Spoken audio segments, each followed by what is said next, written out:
Well, good evening, fans. Welcome back. It's the Quincy Gems pregame show leading up to another Springfield Sliders matchup. Thankfully, it's almost over, Bill. We won't have to see the neon green very much longer. I was starting to think about getting my sunglasses out of the car. Well, Looks like a street department out there. Yeah, well, I said the same thing when I saw the St. Louis Cardinals a few weekends ago, that Marcelo Ozuna's arm sleeve, he looks like a stadium vendor, so he might be pulling double duty on his off days there. But last night, rough game for the Quincy Gems. Bill, tell them how that went down. It's quite painful from the front office side of things to see that line score. That's one of those that got away. Some very good things for the Gems. We'll get to those in a moment. The ninth inning, Gems have what in most cases is a good lead. It's 9-7. It was 9-4, but 3 in the eighth, and then 3 more in the ninth gave Springfield the win. Ninth inning, 3 walks. There's an error in there, and with that, just enough for Springfield to squeak out the 10-9 win. Another ding on the box score. 11 bases on balls handed out to Gems pitchers, and a situation like we have in the top end of the Prospect League West.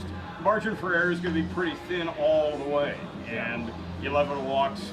Teams like Springfield, Quincy, Danville, Terre Haute, even Lafayette and Hannibal, 11 free base runners are going to have problems over the course of 9 innings and 27 outs. Well, leading hitters last night, it wasn't a hit-heavy night. It wasn't an offensive barrage from Springfield. Richard Miller, 1 for 4, a pair of walks, a pair of RBI.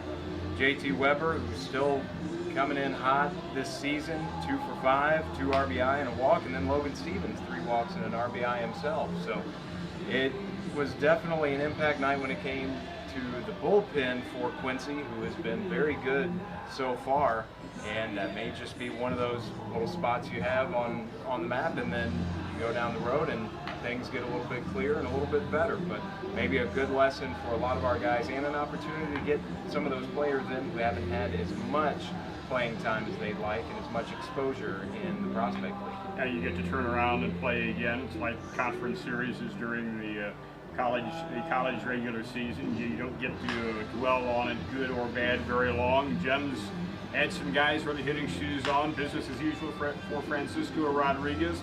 2 for 5 last night. Riley Pittman, a couple of hits and RBI. I think Cody Birdsong's back on the beam. 4 for 5, double, triple, 6 RBIs. Aaron Campbell, a newcomer, goes 2 for 3 last night. So the Gems were swinging the bats. Yeah, definitely, and that's something this team hasn't lacked. They just haven't done it consistently in some of the games that we've seen, but still a good hitting team. It's a good pitching team out of the bullpen, so you just have to let some of these 10-9 losses, some errors reminiscent of Game 6 in the 1986 World Series, just one of those little balls spurting through the legs. Have to let them roll past you, because you are only, if I remember right, 22 games into the season, and you have almost 2/3 to go. We said it in the pregame show the other night, a lot of season left, and there is a thin margin for error, but you don't have Springfield for almost another month. Yeah, get them out of here. Hopefully on the bus with another L. We'll see what happens over the next 2.5 to 3 hours.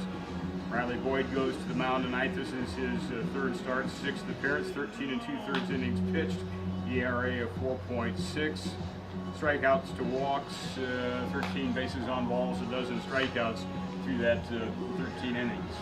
And Springfield, looking down those ERAs, is not the most important thing in baseball, but it's still a large measure of the pitching staff. Still a lot in those 4 or 5 number ranges, and for a 13 and 19, it's about what you expect to see. It's a little high, but Springfield, they've shown they can pitch as long as they keep the walks down, which is a struggle. This is still a level of developmental baseball with a lot of collegiate athletes still trying to pound the zone and learn how to pound the zone and limit those walks and become effective pitchers. Sliders had trouble here the other night, had what had previously been very solid relief pitcher for Springfield in Mr. Stevens, one of their two Ben Stevens. His ERA went from 0.6 something, jumped to 4.72 in just a couple of innings. He was combination of overthrowing and aiming the ball, and sometimes on the same pitch. and that's never a good sign. Played umpire the other night was Mike Herstein, is a friend of mine, and he's also a pitcher with the Gems in Quincy University. He was back behind the plate. He saw it. He picked up the same thing, that he's trying too hard. Sometimes, I don't know, maybe he had family here since that's not that far from Warrenton, and guys will have that every now and then. And it's the 30th anniversary of the film. It's my favorite film, but it's one of those situations like Bull Durham where Dad's got his video camera behind home plate, and you're just a little anxious, and you've got to have your catcher go out there and say, "Calm down. He's only your dad. He's going to love you either way." But we will take a quick break. Come back with the starting lineups for tonight's game between the Quincy Gems and the Springfield Sliders.